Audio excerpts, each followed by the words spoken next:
us, and I'm talking about Christopher Hodges. Christopher is the author of Noble Automation Now and is an executive consultant and speaker for 25 years as a GE corporate executive and consultant partner at Accenture and Deloitte. He has helped Fortune 500 companies understand, apply, and lead with technology.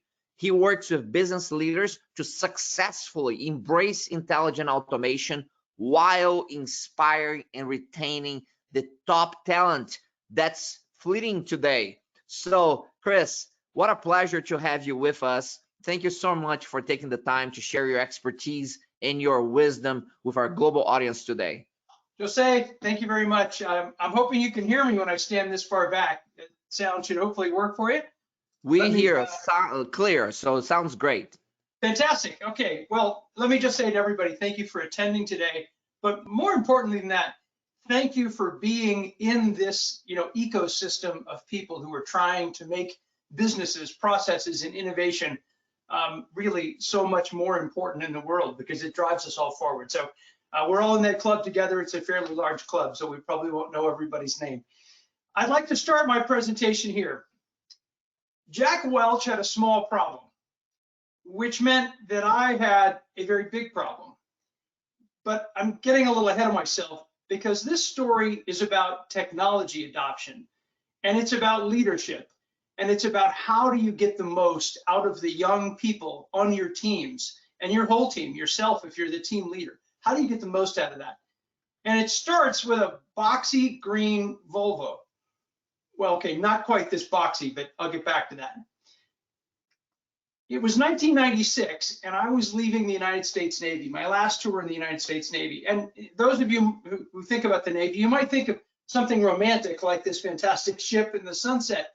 But the truth was, I was living in London, I was on shore duty, and I was finishing up graduate school, so it wasn't so glamorous, and it looked more like that building. But most importantly, I was joining Jack Welch's GE and Six Sigma. And in those days, Six Sigma was the blockchain and the cryptocurrency and the Web 3.0 of today. And Jack was completely behind it. So I guess the best way to say this is to say, I was leaving GE, and I was leaving, unfortunately, with 2 kids, graduate school loans, and a brand new Volvo that, frankly, I could barely afford. And you might ask, well, why would you recklessly extend yourself for a brand new Volvo? And the answer is because growing up, I valued quality, stability, and praise from a fatherly figure. Well, you can see the 3 of those, right? Quality is Six Sigma, stability is a Volvo, and Jack Welch was a great fatherly figure. So I ended up in Silicon Valley. This building wasn't there at the time. And I ended up in Silicon Valley with my Asian wife, my perfect combination for a place to relocate to the United States. And we couldn't afford to buy a house. All we could do was rent. And we didn't have a dog. So the Volvo kind of became the family pet and sort of sense of stability. And so that's where I worked. For 3 years, 2 states and 4 houses later, I landed my first job running e-business and Six Sigma for a GE business in Tokyo, which is pretty exciting. My wife was super excited to go back to her home country, and I was thrilled too, until I met my boss at the welcome meeting at the A&A Hotel. Maybe you've been to the teppanyaki restaurant on the 36th floor of the A&A Hotel. Think Benihana, but without the antics and the burning volcanoes of onions and all that. Instead, their antic is to put live shrimp on a grill and cover it with a stainless steel dish. Pretty hard to watch, kind of yikes. Anyway, so I jumped off the elevator, right? I was all excited, reached out my hand and said, well, I'm here to run Six Sigma and e-business for you, to my new boss who I'd never met before. And he looked at me and he said, well, that's too bad, because the 2 things I don't care about are Six Sigma and e-business. Now, I was feeling pretty enthusiastic before that, but I felt immediately after that a little bit more like the shrimp on the grill. And as my enthusiasm evaporated, I realized I was going to go back to the hotel room and say to my wife, we may need to reconsider this job. But when I got back to the room, she was so excited to be back in Tokyo, and I just I said, well, I'm going to have to grin and bear it and make this happen, right? That's all there is to it. But now I had a big problem. That Volvo, the family pet, was back in Japan. And I either had to spend an incredible amount of money to ship it to Japan or sell it. And so I ask you, would you sell the family pet? Well, neither would I. So we shipped it to Tokyo, left-hand drive and all. Pretty expensive.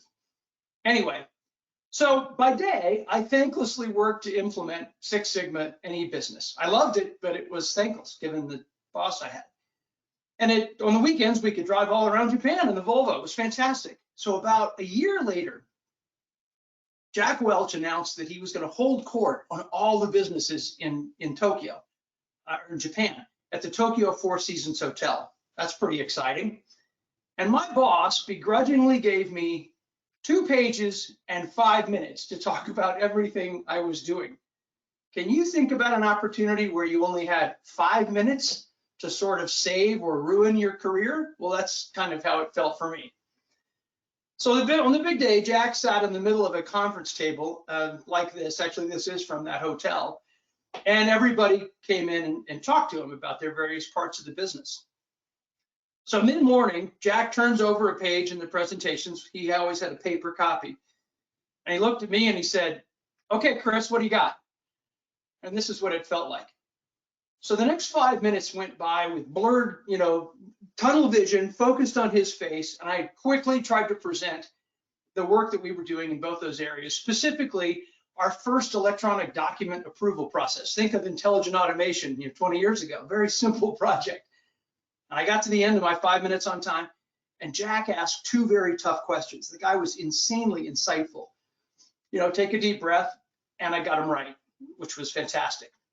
And then he took his black Sharpie pen, which he was so famous for using, and I could see him write best page, Jack, on the slide. It was everything I could do to not crawl across the table and grab those PowerPoint slides.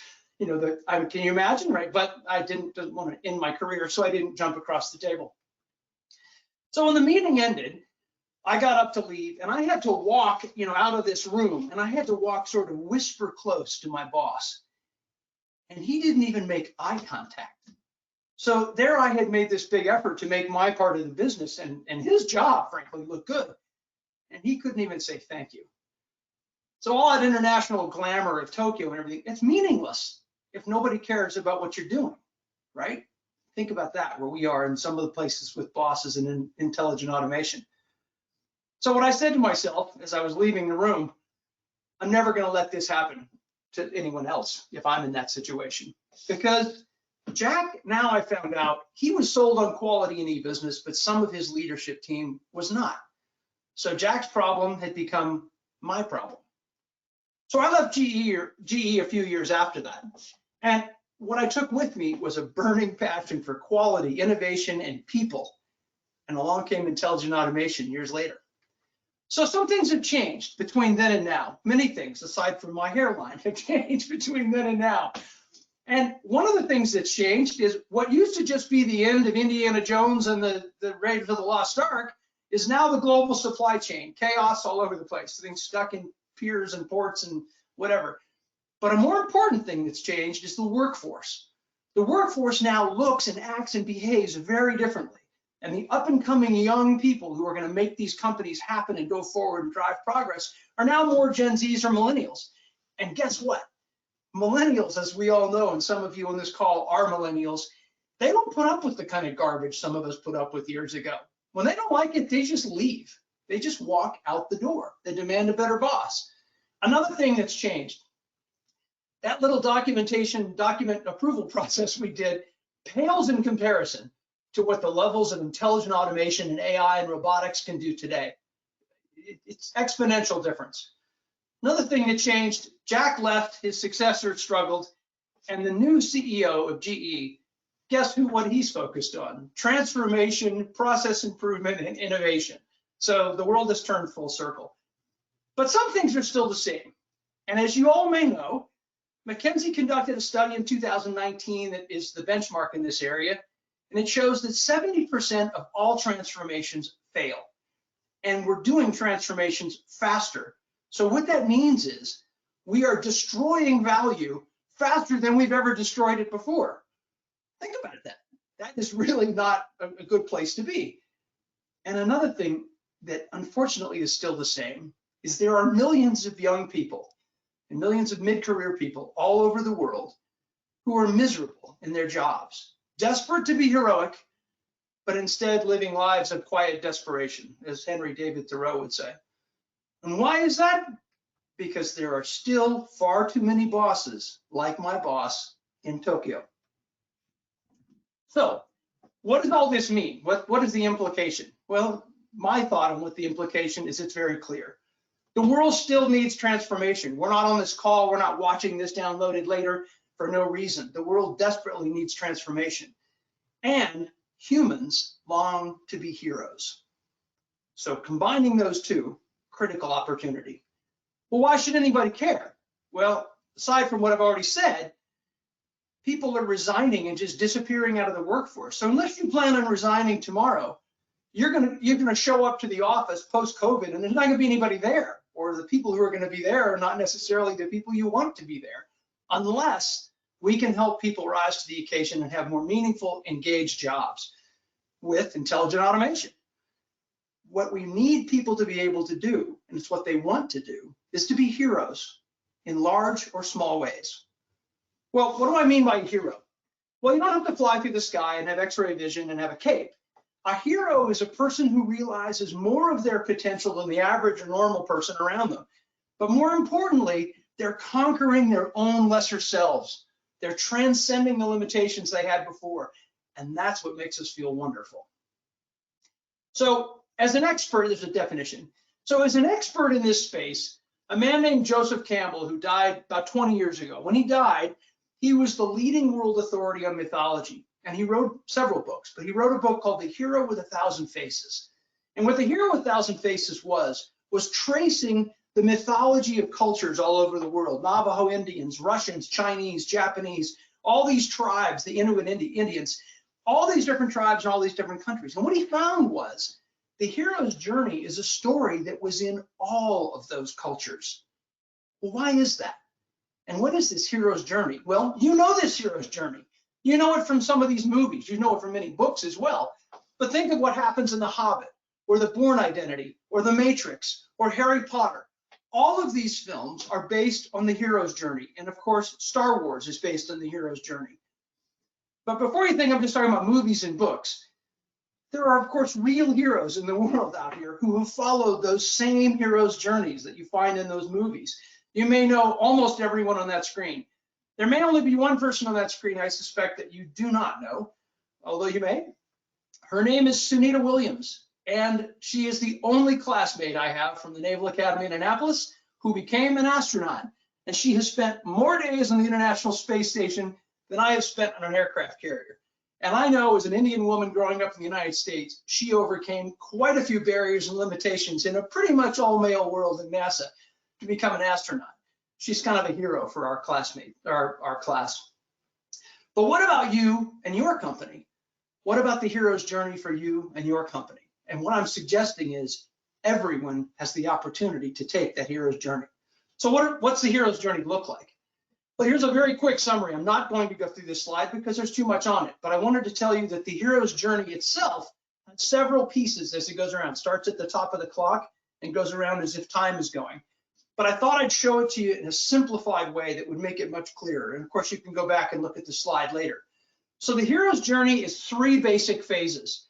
And it goes from the world you were in to the world you're going into, the transformation of where you're going into, and then you come back to the world you were and you bring something with you. And it starts with the separation. Well, what does separation mean?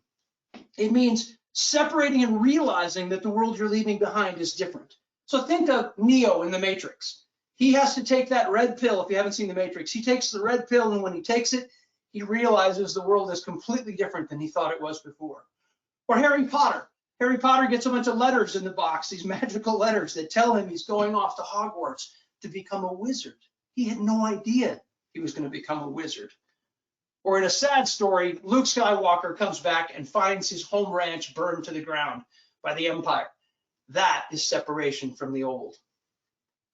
So the next phase is initiation. So initiation is where, okay, I've separated from the old. It was hard to do. It was difficult.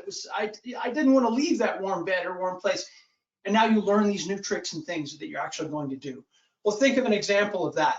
Luke Skywalker says, whoa, the Force, what the heck is this? This is something I didn't know anything about. In a very similar image, actually, Harry Potter finds out he can do magic. Well, while you're in that initiation, while you've learned that new thing, while you've learned new intelligent automation tools and techniques, that's great, except there's one problem in the hero's journey for all people. In order to get back up to the top, guess what you have to do? You have to face the dragon. Joseph Campbell tells us that in the hero's journey, we all must face a dragon. We hear the call to adventure at the beginning of the hero's journey, but eventually we face that dragon. And the reason it's a dragon in mythology is because the dragon is the biggest, baddest, scariest, fire-breathing thing there is. Why is it that way? Because we human beings, rather than say to ourselves, I'm a little scared, I'm a little nervous, I'm not sure I can stand up in this team meeting, I'm not sure I can handle this new technology, we project it into something that is evil and bad and dark. Otherwise, why would we be afraid of it if it's just something minor? So we make it in our minds this huge, ugly thing. We must conquer the dragon. We must conquer Darth Vader. We must conquer our fears. And when we do conquer our fears, we're on the road to transcending ourselves and being a greater thing, greater person. The next and final phase is the return, where you come back to the tribe with a treasure, or maybe the treasure is just a transcendent self. You're better, you're greater, you're stronger, you're wiser than you were before. You're a better leader than you were before. And it looks like this, right? There's from Star Wars where they come back and get the medals. But the point of Joseph Campbell is to say, we all make that journey. And then we end up here. This is the Shire. You may remember this from The Hobbit. And you can sit there full, dumb, and happy with a plate full of food and your TV on and everything's chilling for the rest of your life if you want to. But that's not what human beings are meant to do. What human beings are meant to do is wait for the phone to ring again. And that phone that's ringing is the call to adventure for the next hero's journey that you're going to take. And they never end. The phone always keeps ringing.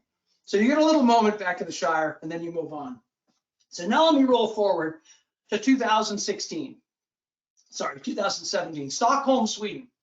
So I have now moved to Stockholm, Sweden. I'm living in Denmark. I'm working in Stockholm, Sweden and other places. I'm the intelligent automation leader first for Accenture and Deloitte. Intelligent automation to me at this point is a brand new world on top of all the process stuff we've done before. The same time I moved there, a young director named Jens and the CEO of his company named Gustav are facing their own challenges. And the challenge they're facing is struggling results in the company. The competition is making them look bad and their numbers are not going the right direction. So both men are eager to help their company succeed, but both men are facing their own dragons, their own challenges. At the executive suite, this is Niccolo Machiavelli, as we all know. At the executive suite, the CEO is faced with a bunch of senior leaders in Sweden who, despite Sweden leaders being congenial, they're competitive too, internally competitive and externally competitive. He's got to deal with the leadership team issues. Jens, on the other hand, is in charge of operations. He's got to deal with operations, complex things going on, and people are terrified about losing their jobs. You say the word automation and everybody, cringes, right? Unless they're sure they're going to keep their job, but everybody else cringes. So one day, Jens and Gustav, I wasn't there for this day, but Jens told me later, Jens and Gustav get on the elevator in the building. They're not that tall. The buildings in Stockholm are only maybe 10 floors high. They get in the elevator, and Jens, or Gustav, the CEO, who's very friendly, good morning. He says to Jens, what's happening in operations, of course, in Swedish. Well, 3 minutes later, Jens had found an amazing opportunity, and Gustav found a potential hero. And Gustav said, you have 30 days to come up with a plan, or we're going to have to take dramatic action. We all know what dramatic action looks like. Well, that's fortunately when I came in contact with Jens. He had a problem and I was eager to help. He knew his company's challenges and I knew intelligent automation and how it could help him. So together we sat down and went through, what do I need to know? What do you know? How could we make this come together? He had to put a plan together to Gustav in less than 30 days. So after that meeting, he was prepared. He sat down went back to Gustav with a plan. And most importantly, he could say to Gustav, here's the solution to your problem, and it serves all the stakeholders, the customers, the employees, the shareholders, and the community. Wow. And by the way, it'll serve your senior leadership team as well. It'll get them engaged in the way you need to get them engaged. So over the next few months, I was honored to work with these two gentlemen and the teams that worked underneath them to implement this comprehensive plan. It had 7 major components to it, and it delivered what they needed to deliver. I could stop talking there and say, okay, yay, but I thought you might want to know, what did it deliver? Well, the first thing it delivered was more innovation. And Jose talked about this on day 1 of the session. When you get people freed up and their minds thinking about what they can do and how they can do things better, and they're not terrified about losing their job, amazing, great ideas come out. So they came up with new products, services, and ways to deliver what they were doing. They motivated their teams. When you're that engaged in what's going on, you're excited about what's going on. So they achieved that. And of course, what people care about often in the end is the profit. Well, the profit was wonderful. In fact, it was a 300% ROI on this project area. That can't go on forever, but it's a 300% ROI on that project area. And I think the most important thing they got was a sense of shared purpose. Now you got people rallied around something that works and something that brings their business forward and something that lets them outcompete their competitors. So that's the high level. What did they actually do? Well, they followed these 7 pieces. These 7 pieces didn't exist in their structure then. They do now because this is what we ended up doing. The first piece, of course, is inspired and informed leadership. And there's a lot, you can read my book, which I will happily send you an electronic copy of to get the detail of any part of this, but let me walk through some of the key highlights. The inspired and informed leadership included several dimensions. Thinking holistically across the whole business, not in silos. Acting with knowledge of what these tools and techniques can actually do instead of jumping on the bandwagon and get the shiny new ball and implement it, right? Clear and consistent messages. We all know when the CEO says one message and then mumbles out of the corner of his or her mouth a different message, that the message wasn't so clear. And to engage the employees. I just realized I misspelled that, engage the employees. And the final point was reflected glory. The CEO of this company knew that he was only going to succeed if the team succeeded. That's very important, and it's what they did. The second piece is understanding the technology. Because if you're going to go try to build something complicated, let's say you're going to try to build a house, and you don't understand what technological tools you have at your disposal, it's good. Your house is going to look something like this. Pretty simple. But if you start with understanding the basic components of what are the tools, this piece, and all the pieces that can go around it, you can end up with this. So that's what they had to do. They had to understand those core tools. What are those core tools? Well, robotic process automation, natural language processing, chatbots, virtual assistants, machine learning and AI, and keeping an eye to the future technology. The project didn't use every one of these tools because they didn't need to, but they needed to understand what these tools were to be able to decide what to build. The third step was a focus on value. All right, well, what is a focus on value? What a focus on value is what the customer would actually value you doing, right? Think about that in a quality term. So they said, what do people care about from our company? How do we deliver value? And what they didn't do is get distracted on technology that's super cool. This would be Meta, right? The version of Meta. And maybe Meta one day will be the best thing in the world for financial services, but it isn't right now. So instead, they focused on what would bring money to the company, which would drive innovation, which would drive motivation and value. And it was very successful. The fourth piece was empowered and engaged teams. Well, I could spend a lot of time on this, and this is the most important part of the entire project. But let me summarize it with employee engagement. There are 7 magical pieces to employee engagement that I didn't create, but there are 7 generally agreed upon components of good employee engagement. And I would just summarize it as this. It's worth going into all the details on that, but it's helping people genuinely feel important and part of what's going on. That's so easy to say and so hard to do, but it can be done, and they did it. And that's part of the Magic 7, that component. The fifth thing was to help humans be heroes. And this is what I think is unique in this situation. And this is why this has become what I spend so much time doing. Every person has their own path. Every single person, the receptionist to the CEO, every single person has a path. And every single person can hear the call to adventure to go to the next thing to make them greater. I was recently in a hotel talking to one of the staff. The person there said, I have to leave this meeting next week. That was her call to adventure. She'd never led a meeting before. So in the world of AI, what does that mean? AI, intelligent automation, RPA. Well, let's think of Star Wars. Here you have 3 aspiring heroes. They've got everything it takes to be a hero. And they're boldly going through the Death Star, slashing and bluffing their way through until they still end up in a trash can. So no matter how heroic they were, they end up in a trash can. And the princess is barking orders, and the Wookiee is howling, and the millennial's swimming. It's a mess, right? Well, the way they got out of this problem is by reaching out to a robot. And the robot opens the doors of the trash compactor. And then the heroes go back to saving the world. That's the kind of thinking that they applied in this project I'm talking about, and I have tried to institute with everyone I can work with. The 6 P's is an operating model built for purpose. That sounds like a consulting term, so let me explain it in terms everyone has lived through. How about the end of your project? This is a real project of mine. How about the end of your project looks like this? Post-it notes everywhere, right? How exciting. Problem is, what's going to happen when the project is done? How are you really going to run this thing? How are people really going to function with the new processes that have now been instituted in the company? And I'd like to give you an example. Winchester Mystery House, built in San Jose, California. A mystic convinced Sarah Winchester that she needed to keep building or the devil would take her soul. Sounds a little bit like an unscrupulous consultant convincing a CEO they need to keep growing for no good reason, right? The result was 161 rooms, 47 fireplaces, 10,000 panes of glass, and a complete mess. Alternatively, Frank Lloyd Wright built Falling Water in 1934. American Architectural Institute says it's the most important home built in the 20th century.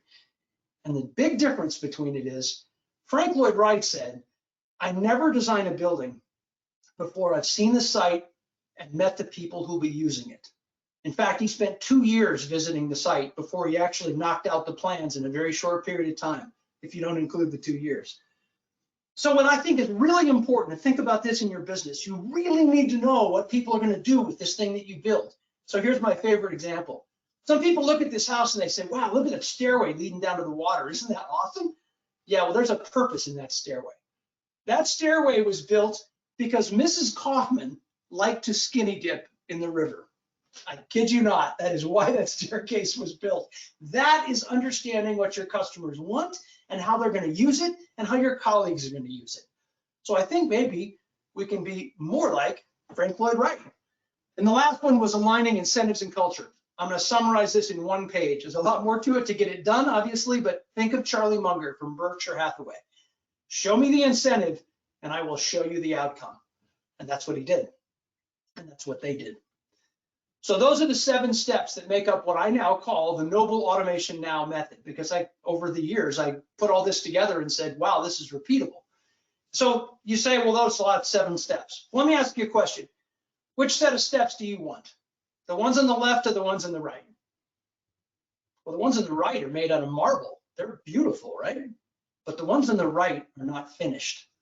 The ones on the left will get you to the first floor. So perfection in the 7 steps is not what's required. Where did I get this term noble automation? Well, it comes from noblesse oblige.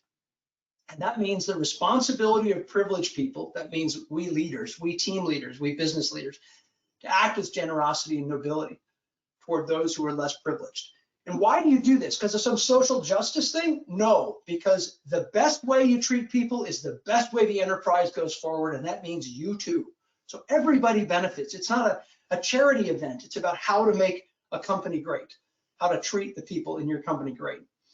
So Noble Automation combines the technology with the inspired leadership, and it maximizes positive outcome to all stakeholders. But let's be clear. Some people will leave the company, period. But many can find their hero's journey within. So the last time I saw Jens, realizing the time, So the last time I saw Jens, he was standing on a stage in Stockholm with a multinational audience, and he was delivering a talk on what intelligent automation had done for his company, the results, the impact. And you could see, and you all know when you've had to do this, when you're talking about something that you really feel good about, an accomplishment that you've achieved, it's almost like you go back to being a child and you feel like quiver, and you could see him quivering almost about that. And the audience was fascinated with what he had to say. So as he stepped off the stage, I saw him, like I said, bouncing up and down. And when I realized that, he said, look, let me give you a ride back to the hotel. This is back in Sweden. Let me give you a ride back to the hotel. And he was just vibrating in the car. He was so excited about what he had to do. I don't know how many Swedes you know, but I've never seen a Swede glow like that. And he was glowing. So I thought, I got to curate this into some repeatable pattern that people can take advantage of and use. And a lot of, you've heard all these concepts in one way or another, right? Put them all together, you have noble automation now. Because we want to reverse the McKinsey problem. We want your next transformation, the people you know, their transformations, to be the glass mostly full, not the glass mostly empty. Because when you combine it together, you can be the opposite of that Tokyo experience, with the leader who inspires you and the work that you love to do, and it's valued in the company. You can have that kind of an experience. So as Jens drove away, yes, in a brand new Volvo that his bonus had paid for, I came to realize CEOs, leaders around the world could take advantage of these ideas. And if we don't, we're going to go back to destroying value faster than we've ever had to destroy value. And so how do you say that? Well, in my summary, it's 3 words: noble, automation, now. I hope this was useful. Thank you very much for listening. Fantastic insights, Chris. We really appreciate that. I encourage the audience to keep submitting your questions and the time that we have available here to cover them with Chris. You have access here to a real expert and a leader across multiple industries that is sharing a practical experience on people, process, and technologies. Chris, I'm gonna ask you to stop showing your screen to the audience right now, the presentation screen, so they can see you on the bigger screen. Perfect. And lots of thank you, Chris, for the energy, for the content, for sharing your personal and professional journey so openly with everyone, and that's much appreciated. So questions here, Chris, nicely done. Lots of kudos from people here. And William Fuller, he's coming from Boring, Oregon. And he's saying, what I think I'm hearing is that leaders who support their team's ascension of Maslow's hierarchy of needs provide environments conducive to innovation, motivation, and profits. Am I close? Asks William. William Fuller, William Fuller exchanged questions yesterday. That man writes fantastic questions. And William Fuller, you are spot on. That's exactly what it is, right? Think about it. And for some reason, some combination of reasons, some leaders can get very myopic and not understand why the team isn't particularly motivated. The big difference is today's workforce won't put up with that garbage anymore. Those of us who have a 4 or 5 at the beginning of our age year, we didn't think we could ask for some of these things that we're asking for. My son is in his 20s, and guess what? He won't put up with this garbage. He needs Maslow. It's a great way to phrase it. He needs Maslow's hierarchy of needs to be recognized for you to get all of him. Thank you, William. Absolutely. And this is, as you said, first of all, William Fuller received the award for best questions throughout the conference for sure, because he asked some incredibly insightful questions, and this is just one example of that. And others continue to add your questions as well, and I'll relay them. But to his point, the highest level on Maslow hierarchy of needs is self-actualization, and when you're at that level, you're the most innovative, the most creative part of your mind. And so what you're talking about here is really engaging people's minds and souls into what they do, aligning personal purpose with their professional purpose, so that that work-life balance is a work-life blend that works for them. Am I reading that right? Absolutely. I think of, for example, Simon Sinek, The Power of Why. And frankly, Jose, the presentation you gave on day one, the power of why is absolutely essential. If the power of why is then connected with the specific things that we're doing, in this case, intelligent automation, and you understand what is it about intelligent automation that you can, and you could do this with other areas as well, but what is it about intelligent automation that can engage those people with the power of why and make it real and holistic? You know, and you don't just say, we're here because everyone's special, and nobody listens to that. You give them direct connections to what they're doing with the power of why, their lives, their hero's journey. I mean, I've seen it. This isn't theory, right? I mean, now I got to put it in a book, but it's what actually works. And we all know what doesn't work. It looks like Tokyo, the story I told. That's what it looks like. So we want to reverse that. You know, and that's a great story, because we all have had in our careers, and a lot of people right now have, you know, bosses like the one you had in Tokyo. And so here's a question, that a theme that has emerged in the questions that I want to relate to you.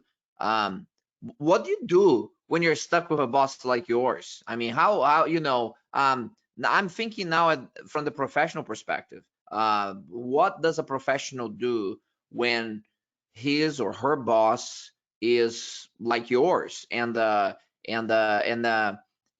know, what are options do they have? I mean, they can leave for sure. I mean, you didn't leave right away. I mean, why did you stay? No, and that, okay, now we know that Jose and William asked the best questions so far I've heard. Here's what I think. That boss in Tokyo, and of course we've all had good and bad bosses, but that boss in Tokyo was a dragon. Think about it, right? If I had realized that concept, if I realized what he was, and that he was going to take up the room. We used to call him a dump truck because you couldn't get around him. He was driving too big to get around, and he, you know, couldn't go fast. It was terrible. But if you think about him as the dragon and say, I'm going to succeed, I'm going to overcome this dragon in a way. And what I ended up doing, and what I think everyone on the call will end up doing, is you find a way to develop yourself in the time and the place you have. And then there's a time to leave. And there was a time to leave. But in the meanwhile, boy, you know, who doesn't learn from tough things, right? If you look back on your career and you hated it at the moment, but my God, you grow. And when you're behind a dump truck trying to figure out how to still make progress, you can still figure out how to grow. And the project we did was successful. So look, if it were all roses, then you'd never change jobs and you'd stay at the same level for the rest of your life. I think we need to face our dragons and take the next call to adventure whenever they come, and make the best of it, and just, you know, understand that. This is some great insights here, especially for those younger professionals, early career professionals, mid-career professionals here who are listening to this. I think the insight you have there about how these challenges become some of the best things that happen to you. When it's happening, it's the worst thing that happens to you. Oh my God, I have this boss. But in the long run, when you look back, they make you a better professional. They make you a better person if you are able to face those challenges intentionally. And you learn so much. I know that, for example, I always thank my competitors and those who were resistant against the programs that I was trying to implement, because they forced me to make those programs that much more robust. Raise your game. That's right. Raise your game. Yeah, exactly. Easy to say, Jose. Looking back, it's easy to say that, right? But there have been some times, I'm sure in your career and mine, where I didn't want to face the dragon. I wanted to jump off a bridge. You know, I mean, it really can be very, very difficult. But if you think about the hero's journey and realize you're going to get to the top, and then you're going to start another one, I think it would just help us all feel a little bit better. So if we as bosses can enable that, think what we can achieve in our companies. Absolutely. The fight or flight response is real. And we have to think wisely about those options. Right. Now, another question here from William. He asks, how can a good leader bring dragons into the fold? Transforming the dragons into leaders seems one of the great challenges of leadership. I completely agree with that, to everyone, and to William who answered the question. So I used to have the opinion that everyone can just be a great leader, and they can be shaped into that, and they can go to the right leadership development courses.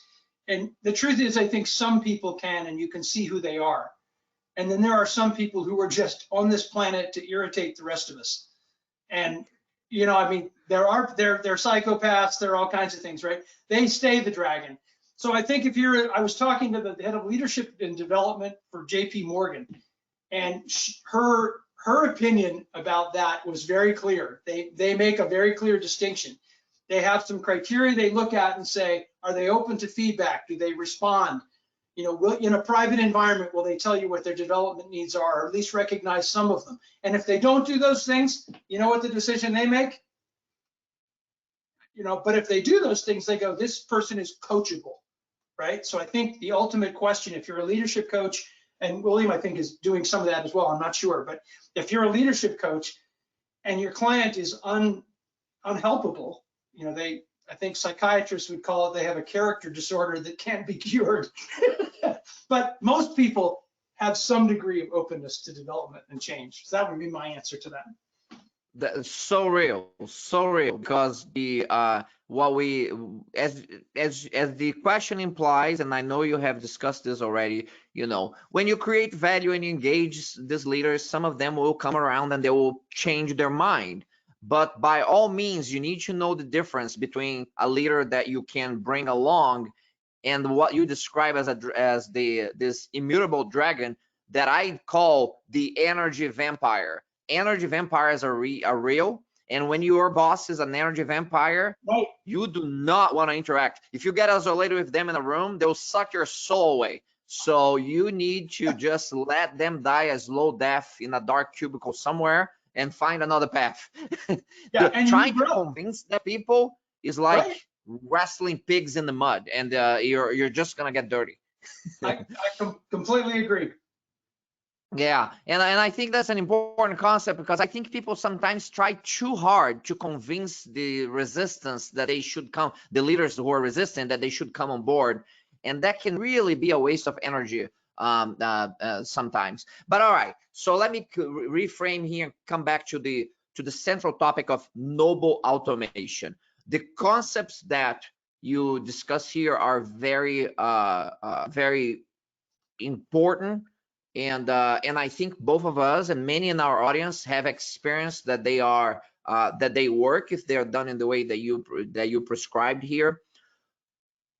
My question to you is that when you see leadership today across organizations, the highest level of leadership, it feels to me that they believe in some of these concepts, but they don't have either the courage or the discipline to follow through.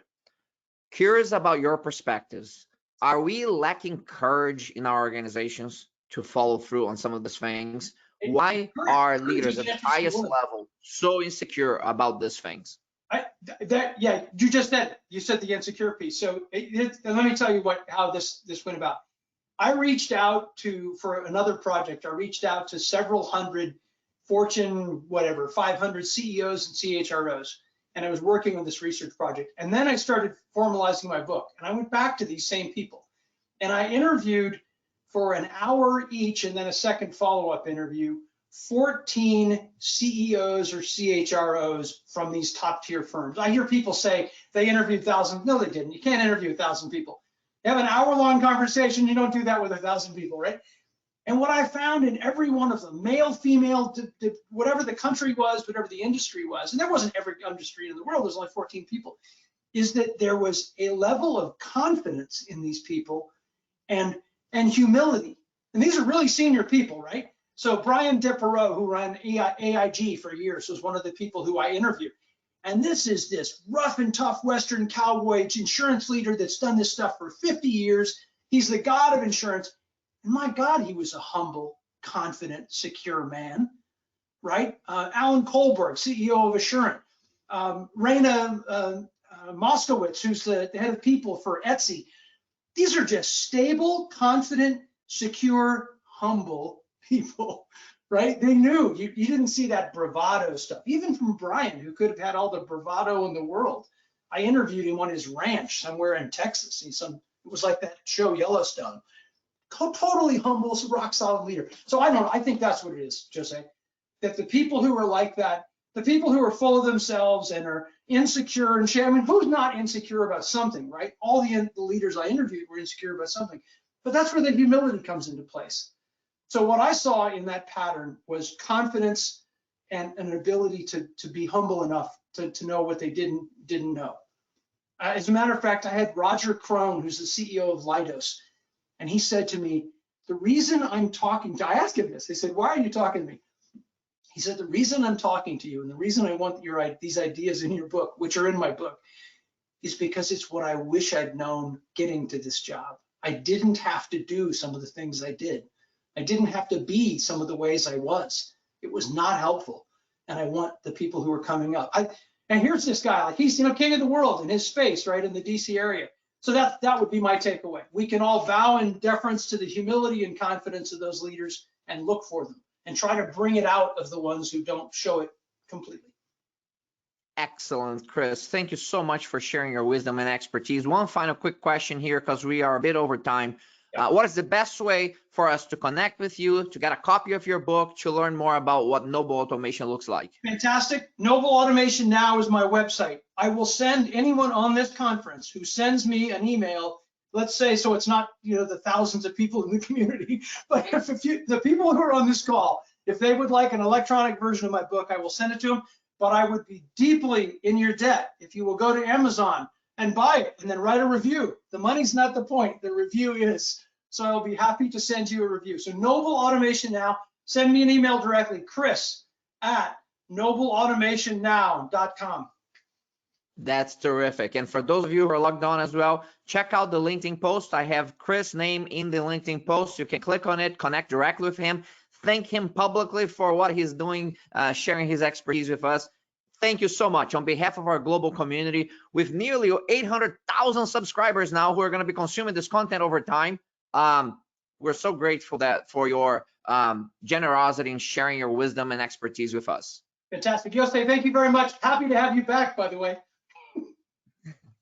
Thank you. Thank you, Chris. Have a great rest of your day. Ladies and gentlemen, that was Chris Hodges, author, executive leader on Noble Automation. Now, we're going to be taking a break here, and we are going to be coming back at the top of the hour with another industry leader for us to learn with and share and ask questions about. And I'm talking about Tim Bracken now. Tim is going to talk to us about first of all, he's the director of automation for Geisinger, and he's going to be talking to us about centers of excellence and the kind of continuous improvement and innovations around your intelligent automations. And his title is What Got You Here, What Get You There. So let's see what we can learn in our next session with Tim, and very much looking forward to it. So I'll see you at the top of the hour. Thank you, everyone.